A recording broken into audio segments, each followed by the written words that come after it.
bien des Québécois, le nom Neuville évoque immanquablement le maïs. En effet, le maïs sucré de Neuville est renommé dans toute la province. Mais saviez-vous au fait depuis quand on pratique cette culture?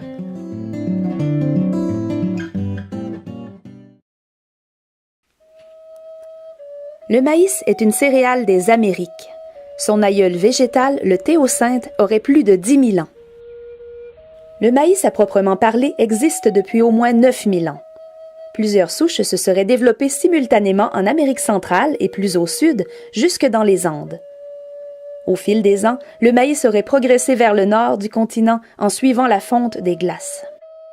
Même si cela peut sembler étonnant de nos jours, les Amériques ont longtemps compté plusieurs centaines de variétés de maïs. Quelques cultivars anciens ont subsisté. Les archéologues en retrouvent au gré des fouilles, et parfois dans des sépultures anciennes. Le maïs n'est pas qu'une culture parmi tant d'autres. Il est l'aliment de base de nombreux peuples. Il est divinisé et honoré comme un important symbole de civilisation. Saviez-vous que dans plusieurs langues autochtones, son nom signifie d'ailleurs mère ou vie? En fait, le mot maïs, d'origine péruvienne, est utilisé partout. Sa propagation sur l'ensemble du continent américain, du sud jusqu'au nord, montre bien l'importance culturelle et symbolique de cette plante. Naturellement, les divers peuples développent diverses manières de le consommer. Par exemple, dans les Caraïbes, on le cuisine sous forme de galettes. Il faut d'abord laisser tremper les épis pendant environ 1 heure, puis les pilonner pour les réduire en pâte, qui est ensuite pétrie, façonnée en petites galettes et cuite sur une pierre chaude. On apprécie aussi les grains éclatés. Et oui, il y a longtemps que les Amérindiens connaissent l'art de souffler le maïs. Dans les diverses langues autochtones, il porte d'ailleurs le joli nom de maïs fleuri.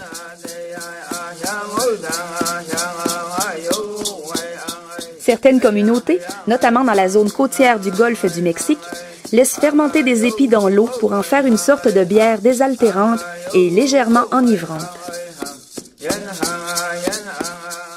En tant que céréale typiquement américaine, le maïs était totalement inconnu des autres continents avant les grandes explorations.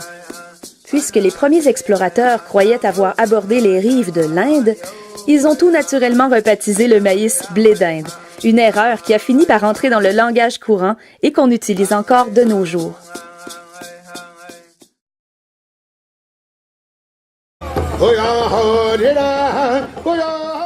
Plus près de nous, installés dans la vallée du Saint-Laurent depuis 6 000 ans, les peuples archaïques connaissent cette plante.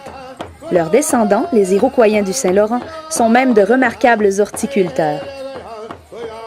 D'après les archéologues, les Iroquoiens auraient commencé à cultiver le maïs vers les années 1200. Lors de son voyage d'exploration en 1535, Jacques Cartier remarque qu'à Hochelaga, futur Montréal, les terres sont bien labourées et produisent du maïs. Chez les nations iroquoiennes, la culture du maïs est étroitement associée à celle de 2 autres plantes nourricières, le haricot et la courge. On appelle ce trio la culture des 3 sœurs.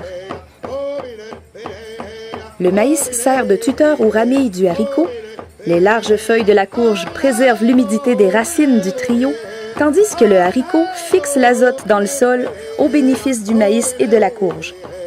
D'un point de vue botanique, mais aussi nutritionnel, cette association s'avère très performante.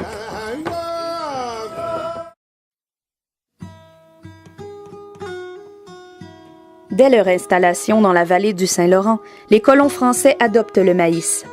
Après tout, cette plante d'ici pousse beaucoup plus facilement que le blé importé d'Europe. Et son rendement est plus avantageux. À partir de quelques grains mis en terre, on obtient des épis fournissant plusieurs centaines de grains.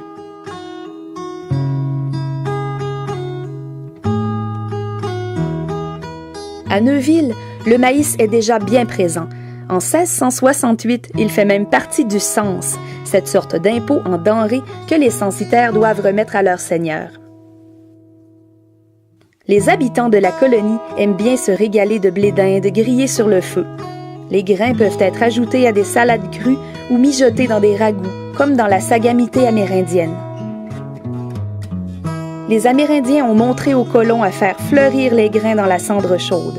On y met de la graisse ou du beurre avec du sel et du poivre. On peut aussi le caraméliser avec du sucre. Il s'agit d'un régal très apprécié. La culture du maïs se concentre surtout sur la rive nord du Saint-Laurent. Elle demeure plutôt marginale dans les autres régions.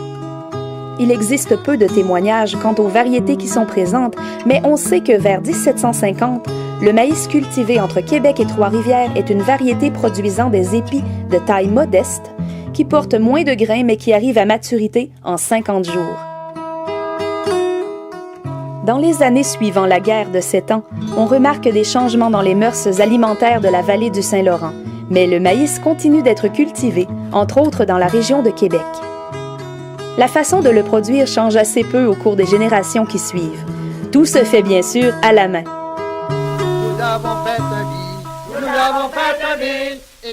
Si les manières de produire et de vendre le maïs ont changé, une belle tradition a persisté, l'épluchette. C'est une pratique qui découlerait des fêtes que les Amérindiens organisaient pour souligner la fin des récoltes. L'épluchette s'est répandue dans les campagnes québécoises dans le dernier tiers du 19e siècle. Un épirouf trouvé leur permet de s'embrasser.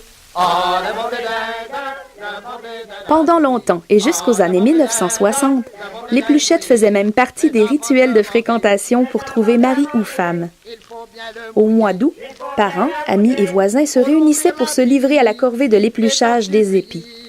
L'un de ces épis avait été préalablement pigmenté de rouge, et la personne qui le trouvait pouvait ensuite embrasser l'élu de son choix.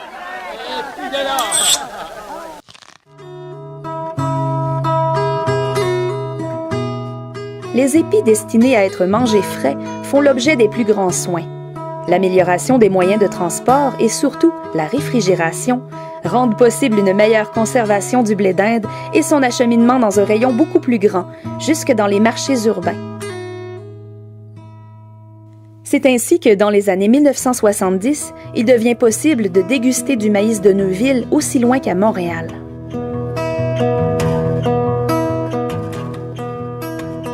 De nos jours, près de 11 millions de tonnes de maïs sont produites annuellement au Canada.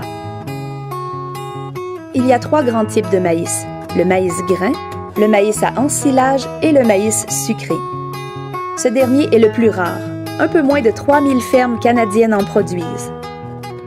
En raison de son fort ancrage historique et patrimonial, ainsi que de ses qualités qui en font une variété très prisée sur les marchés québécois à chaque année, le maïs sucré de Neuville pourrait bien obtenir une certification, plus précisément une IGP, Indication géographique protégée.